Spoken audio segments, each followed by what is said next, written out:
ఖచ్చితంగా ఇస్తాట. నిశ్చయముగా నీకు ఇచ్చేదను. అడుగు వారికి లేదనుకోకుండా, అడుగు వారిని వెనక్కి పంపకోకుండా, అడుగు వారిని త్రోసివేయకోకుండా దేవుడు ఖచ్చితంగా నిశ్చయముగా ఇచ్చేవాడు. హల్లెలూయా. అందుకే ఈ రోజు మనం దేవుడి వాక్యంలో నుంచి నేర్చుకునేది తెలుసా, ప్రభువు మెచ్చేటువంటి వాడే యోగ్యుడు. ఆ యోగ్యుడు ఎవరంటే ప్రభు యొక్క మెప్పును పొందేటువంటి వాడే. ఆ మెప్పును, అధికారాన్ని, ఆయన నామమును, ఆయనను స్వీకరించి రక్షకుడుగా అంగీకరించి బాప్తిసం తీసుకొని సంఘములో చేర్చబడి నువ్వు ఇక్కడ మందిరంలోనికి వచ్చి మొరపెట్టినప్పుడు, ఆయన నామమున ఏది అడిగినా కానీ అడిగినప్పుడు అప్పుడు నిశ్చయముగా నీకు దేవుడు అనుగ్రహిస్తాడు, యోగ్యతనిస్తాడు. నీకు యోగ్యత కావాలంటే ఒక అధికారం కావాలి. ఒక అధికారం కావాలంటే నువ్వు దేవుని నమ్ముకోవాలి. దేవుని నమ్ముకోవాలంటే ఆయన నామముల పాప క్షమాపణ పొంది బాప్తిసం తీసుకోవాలి. ఈ ప్రాసెస్ అంతా లేకపోకుండానే నేను యోగ్యుడుగా ఉండాలి, నాకు అది కావాలి ఇది కావాలి అనేదానికి లేదు. నువ్వు ఒకటి పొందుకోవాలి అంటే ముందు వారి దగ్గర నుంచి నువ్వు కొన్ని అర్హతలు పొందుకోవాలి. హల్లెలూయా. అదే విధంగా 2 తిమోతికి రాసినటువంటి పత్రిక 2వ అధ్యాయం 15వ వచనం. 2వ అధ్యాయం 15వ వచనం. దేవుని ఎదుట యోగ్యునిగాను సిగ్గుపడనక్కరలేని పనివానిగాను సత్యవాక్యమును సరిగా చాలండి. దేవుని ఎదుట యోగ్యుడుగా ఉండాలంట. అదేంటంట, సిగ్గుపడలేనటువంటి వారిగా ఉండాలి. సిగ్గుపడాల్సిన అవసరం లేదు. నువ్వు దేవుని దగ్గర మెప్పు పొందినటువంటి వ్యక్తివి, యోగ్యత పొందినటువంటి వ్యక్తివి, అధికారం పొందినటువంటి వ్యక్తివి, ఆయనను అంగీకరించినటువంటి వ్యక్తివి, ఆయన నామములో పాపక్షమాపణ పొందిన వ్యక్తివి. నువ్వు సిగ్గుపడాల్సిన అవసరం లేదు. ప్రభు దగ్గరికి వస్తున్నప్పుడు సిగ్గుపడాల్సిన అవసరం లేదు. బైబిల్ పట్టుకోవడానికి సిగ్గుపడాల్సిన అవసరం లేదు. మందిరానికి రావడానికి సిగ్గుపడాల్సిన అవసరం లేదు. నువ్వు దేవుని ఎదుట యోగ్యుడవి. దేవుడు నిన్ను మెచ్చుకున్నాడు. దేవుడు నీకు యోగ్యతనిచ్చాడు, అధికారం ఇచ్చాడు. కాబట్టి మనం ఎవ్వరికి దేనికి సిగ్గుపడాల్సిన అవసరం లేదు. హల్లెలూయా. అందుకే దేవుని ఎదుట యోగ్యుడుగా ఉండడానికి సిగ్గుపడాల్సిన అవసరం లేదు. నేను దేవుని నమ్ముకున్నానని చెప్పుకోవడానికి సిగ్గుపడాల్సిన అవసరం లేదు. దేవుని దగ్గరికి వెళ్తున్నానని చెప్పుకోవడానికి సిగ్గుపడాల్సిన అవసరం లేదు. సిగ్గుపడేవాడు ఎవడు? తప్పు చేసేటువంటి వాడు, పనికి మారినటువంటి పనులు చేసేవాడు, అవమానకరమైనటువంటి కార్యాలు చేసేవాడు, అసహ్యకరమైనటువంటి కార్యాలు చేసేవాడు సిగ్గుపడతాడు. కానీ మనం ఎందుకు సిగ్గుపడాలి? ప్రభువు ఎదుట యోగ్యతను సంపాదించుకున్న వారం కదా, ప్రభుతో మెప్పు పొందుకున్నటువంటి వారం కదా, దేవుని ఎదుట యోగ్యులంగా ఉంచబడ్డాం కదా. మరి మనం ఎందుకు సిగ్గుపడాలి? ప్రార్థన చేసుకోవడానికి ఎందుకు సిగ్గుపడాలి? వాక్యం చదవడానికి ఎందుకు సిగ్గుపడాలి? బైబిల్ పట్టుకొని వీధిలో నడవడానికి ఎందుకు సిగ్గుపడాలి? దేవుని మందిరానికి వెళ్తున్నానని అడుగుతున్నప్పుడు ఎందుకు సిగ్గుపడాలి? ఒకసారి ఆలోచించండి.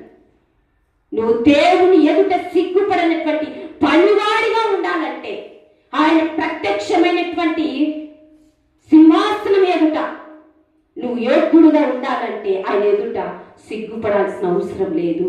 హల్లెలూయా. అందుకే 1 దశలోనికి రాసినటువంటి పత్రిక 2వ అధ్యాయం 4వ వచనంలో చూడండి.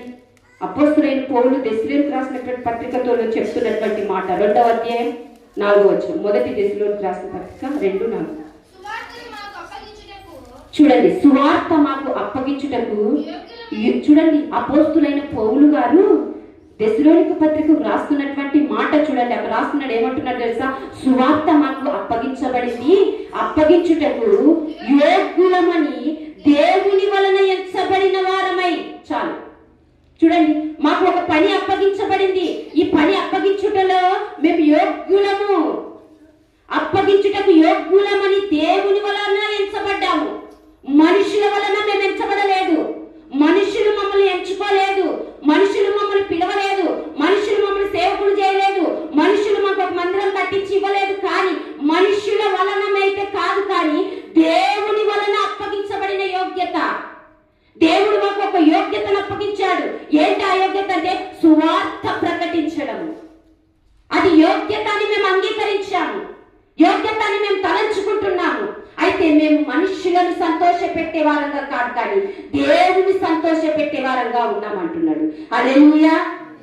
దేవుని యొక్క యోగ్యతను, దేవుని యొక్క అధికారాన్ని, దేవుని యొక్క నువ్వు ఆశీర్వాదాలను పొందుకున్నటువంటి నీవు సిగ్గుపడాల్సిన అవసరం లేదు. కానీ రెండవదిగా ఏంటి తెలుసా, మనుషులను సంతోష పెట్టడానికి నువ్వు యోగ్యుడుగా ఉండకూడదు. మనుషులను కాదు, కానీ దేవుని సంతోష పెట్టుటకే మేము యోగ్యులంగా ఎంచబడ్డామని అపోస్తులైన పౌలు చెప్తున్నాడు.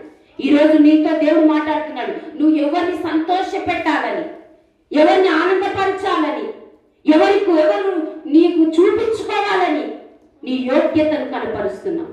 దేవుడు మనకు అప్పగించినటువంటి పని, దేవుడు మనకి ఇచ్చినటువంటి యోగ్యతను బట్టి మనం మనుషులను కాదు సంతోష పెట్టాల్సింది. ఈ రోజు సేవ చేస్తున్నటువంటి మేము మిమ్మల్ని సంతోష పెట్టాలని వాక్యమును బోధించామనుకో, మిమ్మల్ని సంతోష పెట్టాలని ప్రోగ్రామ్స్, సంఘ కార్యక్రమాలు చేశామనుకో, అది వ్యర్థమే. దేవుని సంతోష పెట్టుటకు, దేవుడికి యోగ్యతగా మనం ఉండటానికి, దేవుడికి మహిమకరంగా ఉండడానికి మాత్రమే ఏదైనా చేయాలి. హల్లెలూయా. అదే చెప్తున్నాడు, మేము మనుషులను సంతోష పెట్టువారు కాక మా హృదయం పరిశీలించు దేవుడు సంతోష పెట్టువారమై బోధించుచున్నాము అంటున్నాడు. హల్లెలూయా. ఈరోజు దేవుని వాక్యంలో నుంచి మనం కొన్ని విషయాలు నేర్చుకున్నాం. అసలు యోగ్యులు అంటే ఎవరు అనేది కొన్ని విషయాలు మనం ధ్యానం చేస్తున్నాం. ఇదంతా కూడా ఇంట్రడక్షన్. అయితే ఇప్పుడు నుంచి వాక్యాన్ని మనం ధ్యానం చేయాలి. ఎవరు యోగ్యులు? ప్రభువును మెచ్చుకునేటువంటి వారు యోగ్యులు అని చెప్పాం. అధికారం, యోగ్యతగా ఉన్న వారికి అధికారం అనుగ్రహించబడుతుందని చెప్పాను. ఆ అధికారం ఎలా అంటే తను అంగీకరించు వారికి అధికారాన్ని ఇస్తారని చెప్పాను. అంగీకరించడం అంటే పాప క్షమాపణ పొంది బాప్తిసం తీసుకొని పశ్చాత్తాపడి ప్రభుని అంగీకరించడం అని చెప్పాను. అయితే ఇది కాకుండా ఎవరు యోగ్యులు? ప్రభువు మెచ్చుకునేటువంటి వారు యోగ్యులు అంటున్నారు. కానీ ఎవరు యోగ్యులు అనేది దేవుని వాక్యంలో నుంచి ధ్యానం చేసుకుందాం. మరి దేవుని దృష్టికి యోగ్యులుగా ఉండాలి, అర్హత పొందిన వారంగా ఉండాలి, ఆశీర్వదించబడినటువంటి వారంగా మనం ఉండేటువంటి వారంగా ఉండాలి. నెంబర్ 1 చూద్దాం, ఎవరు యోగ్యులు? మరి దేవుని దృష్టికి యోగ్యులు ఎవరు? నేను కూడా యోగ్యురాలుగా ఉండాలనుకుంటున్నా. దేవుని దగ్గర నుంచి ఒక అధికారాన్ని పొందుకోవాలనుకుంటున్నా. ఆయన రాజ్యంలో నేను కూడా ఆయన సింహాసనం ఎదుట నిలబడి ఆయన సింహాసనం మీద నేను కూడా కూర్చోవాలనుకుంటున్నా. పరలోక రాజ్యానికి నేను కూడా వెళ్ళాలనుకుంటున్నా. నేను అడుగు వాటినన్నిటిని ఆయన ద్వారానే పొందాలనుకుంటున్నా. అంటే ఎవరు యోగ్యులు? అసలు నీకు అర్హత అనేది ఉండాలి, యోగ్యత అనేది ఉండాలి. నెంబర్ 1 చూద్దాం. మరి దేవుని దృష్టికి ఎవరు యోగ్యులు అంటే లూకా సువార్త 19వ అధ్యాయం 9వ వచనం. లూకా సువార్త 19వ అధ్యాయం. అందుకు యేసు ఇతడు అబ్రహాము కుమారుడే, ఎందుకనగా నేడు నీ ఇంటికి రక్షణ వచ్చి ఉన్నది. చాలు, ఇక్కడ ఒక వ్యక్తి కనిపిస్తున్నాడు, చెక్కయ్య. ఎవరు? చూడండి, పొట్టివాడినటువంటి చెక్కయ్య ఇక్కడ ఏం చేస్తున్నాడు తెలుసా? 19వ అధ్యాయం 9వ వచనం చూస్తే నేడు ఈ ఇంటికి రక్షణ వచ్చి ఉన్నది. అందుకు యేసు చెప్తున్నా చూడు, ఇతడు అబ్రహాము కుమారుడే, ఎందుకనగా నేడు ఈ ఇంటికి రక్షణ వచ్చి ఉన్నది. ఏ ఇంటికి? ఒక పాపి అయినటువంటి చెక్కయ్య ఇంటికి రక్షణ వచ్చి ఉందంట. అప్పటి వరకు అన్యాయంగా దోచుకున్నటువంటి డబ్బు, అప్పటి వరకు అన్యాయం చేస్తూ, ఇతరుల దగ్గర మోసాలు చేస్తూ, అక్రమం చేస్తూ, దౌర్జన్యం చేస్తూ బ్రతుకుతున్నటువంటి వ్యక్తి దేవుడు దర్శించగా, దేవుడు మార్చగా అతని ఇంటికి రక్షణ వచ్చింది. నెంబర్ 1, ఎవరు యోగ్యులు అంటే రక్షణను స్వీకరించేటువంటి వాడు. రక్షణను ఎవరైతే స్వీకరిస్తారో అందరిలోకి వస్తుంది రక్షణ. అందరికీ రక్షణ దేవుడు అనుగ్రహిస్తాడు. అందరికీ అవకాశాలు వస్తాయి, అందరి తలుపులు తట్టబడతాయి. కానీ ఇక్కడ చూడండి, అక్కడ ఉన్నటువంటి చెక్కి అనేటువంటి ఇంటికి, తన ఇంటికి ఏమొచ్చిందంటే రక్షణ వచ్చింది. వచ్చిన రక్షణను మనం ఏం చేయాలి తెలుసా? స్వీకరించాలి. ప్రతి ఒక్కరికి దేవుడు అవకాశం ఇస్తాడు. ఒకసారి వాక్య భాగంలో చూద్దామా? 2వ పేతురు రాసినటువంటి పత్రిక 3వ అధ్యాయం 9వ వచనం. 3వ అధ్యాయం 9వ వచనం. నశింపక అందరూ మారు మనసు పొందవలనని కోరుచు మీ ఎడల దీర్ఘశాంతమును చూపుచున్నారు. హల్లెలూయా. చూడండి, అందరికీ దేవుడు అవకాశం ఇస్తున్నాడు.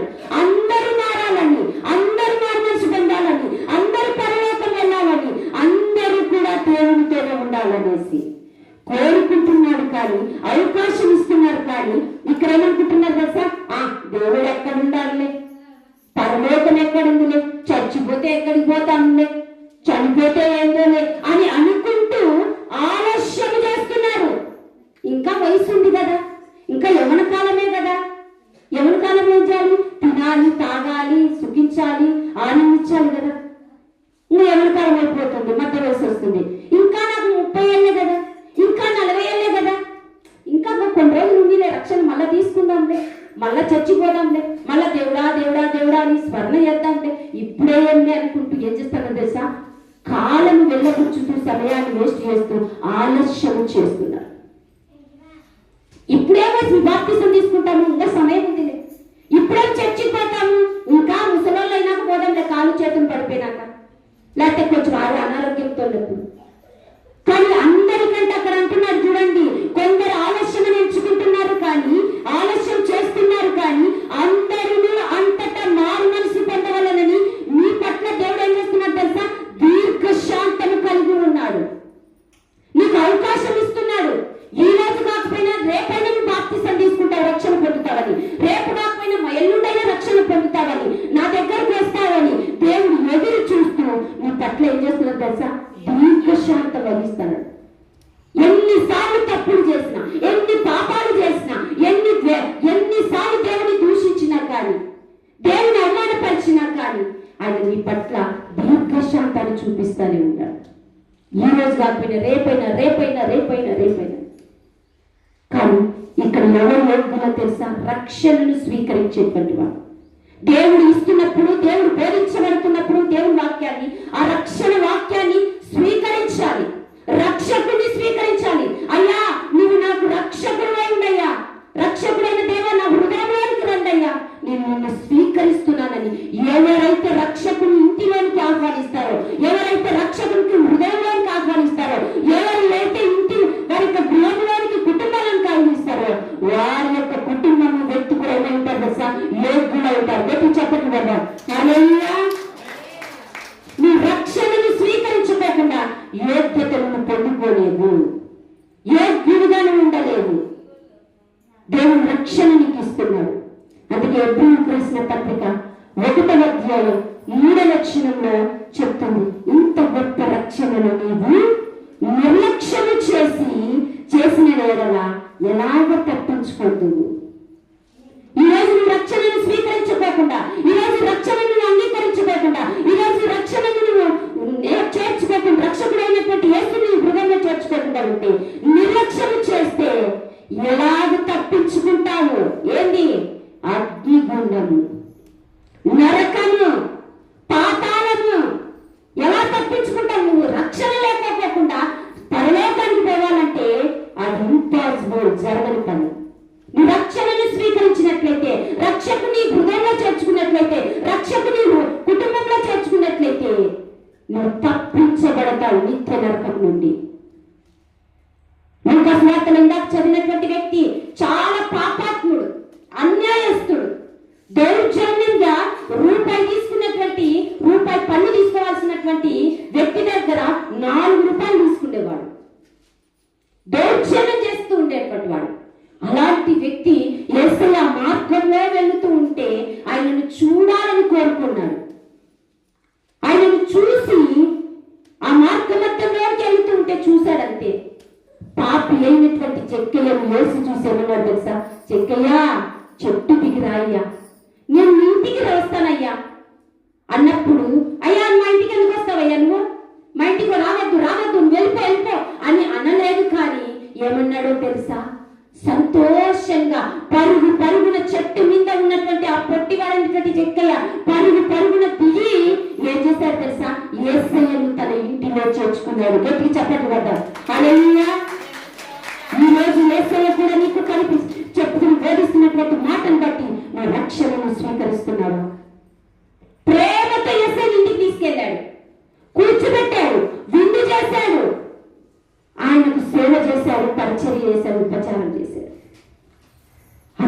చేసిన వ్యక్తిలో ఏం జరిగిందో తెలుసా?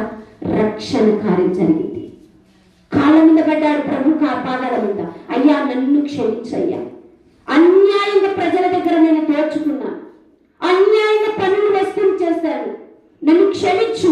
ఇదిగో ఏ వ్యక్తి దగ్గర అయితే నేను అన్యాయంగా ఒక వింత తీసుకున్నాను, అన్యాయంగా అక్రమంగా చాలా దోచుకున్నాను, వారికి 4 వింతలుగా చేస్తాననేసి తన మనసు మార్చుకొని రక్షణను స్వీకరించి రక్షకుని హృదయంలో చేర్చుకొని రక్షకుని ఇంట్లో చేర్చుకొని తన పశ్చాత్తాపడి 4 వింతలుగా పేదలకు దోచుకున్న వారికి అందరికీ కూడా తన ఆస్తినంతటిని కూడా పంచివేసి ప్రభువును వెంబడించినాడు. హల్లెలూయా. ఈరోజు రక్షణ స్వీకరించేటటువంటి వాడే యోగ్యుడు, రక్షణను అంగీకరించేవాడే. కాబట్టి అంత్య దినాలలో ఉన్నాం.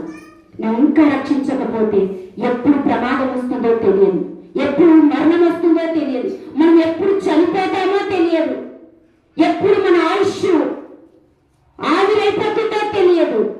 ఒక్కసారి రక్షకుని స్వీకరించు, ఆ రక్షకుని హృదయంలో చేర్చుకో, ఆ రక్షకుని నువ్వు కలిగి ఉంటే. అందుకే రక్షణ కలిగిన వారికి సామెతలు 12వ సామెతలు 12వ కీర్తన 5వ చరణం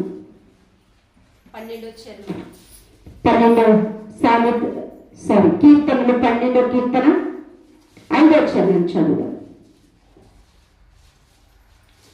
బాధపడి వారికి చేయబడిన బలత్కారమును బట్టి దరిద్రులకు నిట్టూర్పును బట్టి నేను ఇప్పుడే లేచదను. రక్షణను కోరుకునే వారికి నేను రక్షణను కలుగచేసదనని యెహోవా సెలవిచ్చుచున్నాడు. చూసావా? నువ్వు రక్షణను కోరుకుంటే నీకు రక్షణను దేవుడు ఇచ్చేటువంటి వాడు.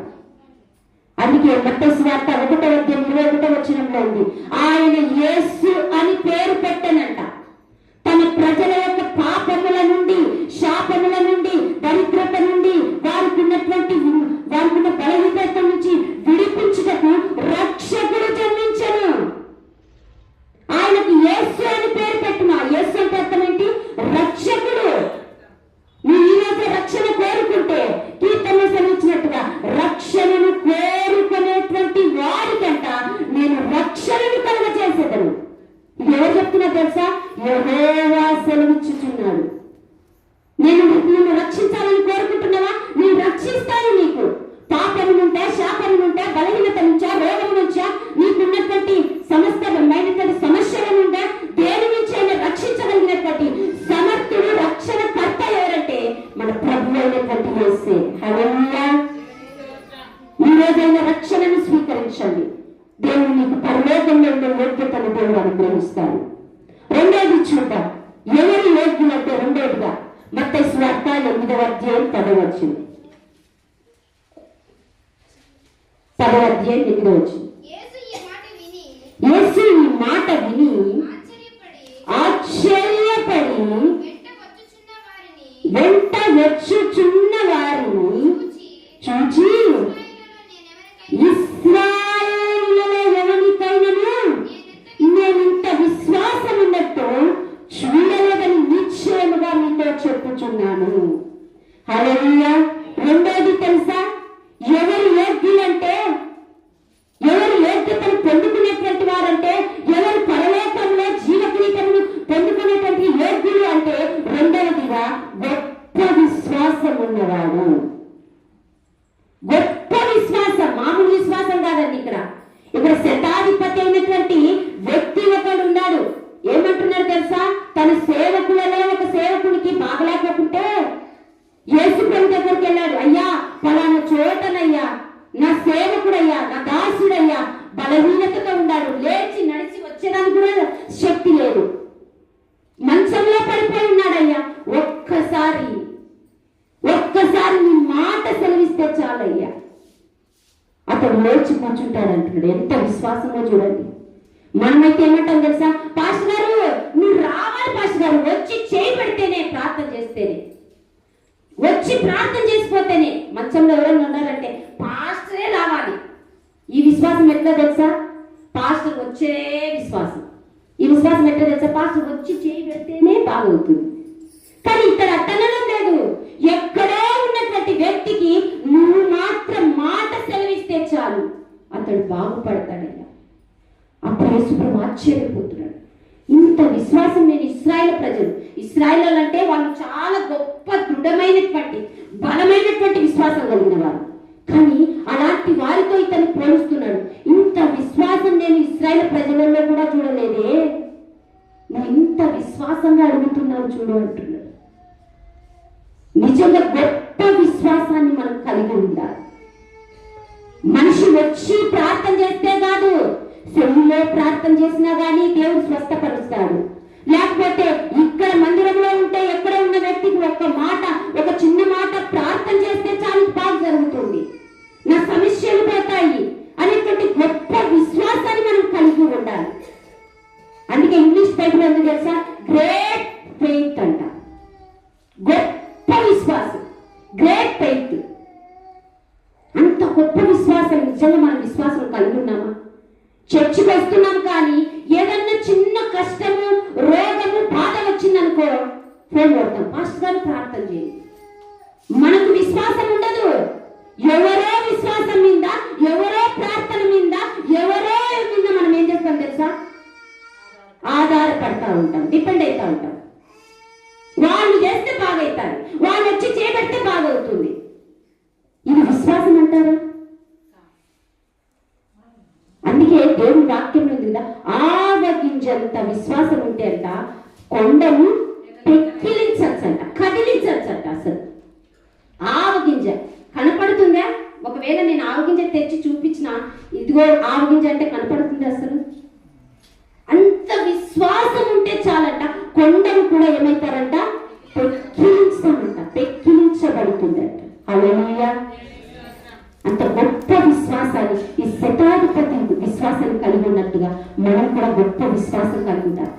ఏది జరగని జరుగుతుంది. అందుకే ఏప్రిల్ రాసిన పత్రిక 11వ అధ్యాయం 1వ వచనంలో నిరీక్షింపబడు వాటి యొక్క నిజ స్వరూపమే విశ్వాసం. అసలు విశ్వాసం నిర్వచనం ఏంటంటే గుర్తుపెట్టుకోండి. విశ్వాసం అనగానేంటి అంటే ఏప్రిల్ రాసిన పత్రిక 11వ అధ్యాయం 1వ వచనమే. నిరీక్షింపబడు వాటి యొక్క నిజ స్వరూపమే విశ్వాసము. అంటే జరగంది కూడా జరుగుతుందని నమ్మడమే విశ్వాసము. పొందండి పొందుతాము అనేటువంటి నమ్మడమే విశ్వాసము. పిల్లలు పుట్టలే కూడా పుడతారనేటువంటి నమ్మడమే విశ్వాసము. ఉద్యోగం రాకపోయినా ఉద్యోగం వస్తుందని నమ్మడమే విశ్వాసము. మన కొడుకు మారుతారంటే మారలేదని కాదు, కానీ మారుతారని నమ్మడమే విశ్వాసము. అంటే జరగలేనటువంటివి కూడా జరుగుతాయని నమ్మడమే గొప్ప విశ్వాసము. హల్లెలూయా. ఈ వ్యక్తి అదే నమ్మాడు. నువ్వు ఒక్క మాట, చిన్న ప్రార్థన ఇక్కడ చెయ్యి, అక్కడ ఉన్నటువంటి నా సేవకుడు బాగుపడతాడని చెప్పాడు. హల్లెలూయా. మన విశ్వాసం నిజంగా ఎలా ఉండాలో తెలుసా? 1 కొరింథీయులకు రాసినటువంటి పత్రిక 2వ అధ్యాయం 4వ వచనం. 1 కొరింథీయులకు రాసిన పత్రిక 2వ అధ్యాయం. మీ విశ్వాసము మనుషుల జ్ఞానాన్ని ఆధారం చేసుకోక దేవుని శక్తిని ఆధారం చేసుకొని ఉండగలను. చాలు. ఎలా ఉండాలంట మన విశ్వాసం? ఎలా ఉండాలి? మనుషుల మీద ఆధారపడకూడదు, మనుషులను ఆధారం చేసుకోకూడదు. వాళ్ళు ఇస్తారు, వాళ్ళు చేస్తారు, వాళ్ళు ఉంటారు, వాళ్ళు చేస్తారు అనేటువంటి విశ్వాసం లేకపోకుండా ఎవరి మీద విశ్వాసం ఉండాలంట? దేవుని మీద విశ్వాసం కలిగి ఉండాలంట. దేవుని మీద ఆధారపడి ఉండాలి, దేవుని శక్తి మీద ఆధారపడి ఉండాలి. అందుకే దేవుని శక్తిని ఆధారం చేసుకొని ఉండాలి. దేవుని నమ్ముకున్నటువంటి వారందరూ కూడా విశ్వాసులే. మీలో ఉండాల్సిందేంటో తెలుసా? మనుషులను నమ్ముకోవాకండి, వ్యక్తులను నమ్ముకోవాకండి, అధికారులను నమ్ముకోవాకండి. అందుకే 118వ కీర్తన 8వ చరణం ఉంది, మనుషులను నమ్ముకొనుట కంటే, రాజులను నమ్ముకొనుట కంటే యెహోవాను ఆశ్రయించుట మేలు. మనుషులను నమ్ముకొనుట కంటే యెహోవాను ఆశ్రయించుట మేలు. రాజులను, అధికారులను, మనుషులను వీళ్ళని నమ్ముకొను కంటే వాళ్ళ కాళ్ళు పట్టుకొని, వాళ్ళ ఇళ్ళపడి తిరిగి, వాళ్ళ పాదాలు పట్టుకొని, వాళ్ళకి డబ్బులు పెట్టి అన్ని చేసేదానికంటే దేవుని శక్తి మీద ఆధారపడి ఉండడం నేను. అందుకే దేవుని శక్తి గలవాడు నా జబ్బును పోగొట్టగలడు, దేవుని శక్తివంతుడు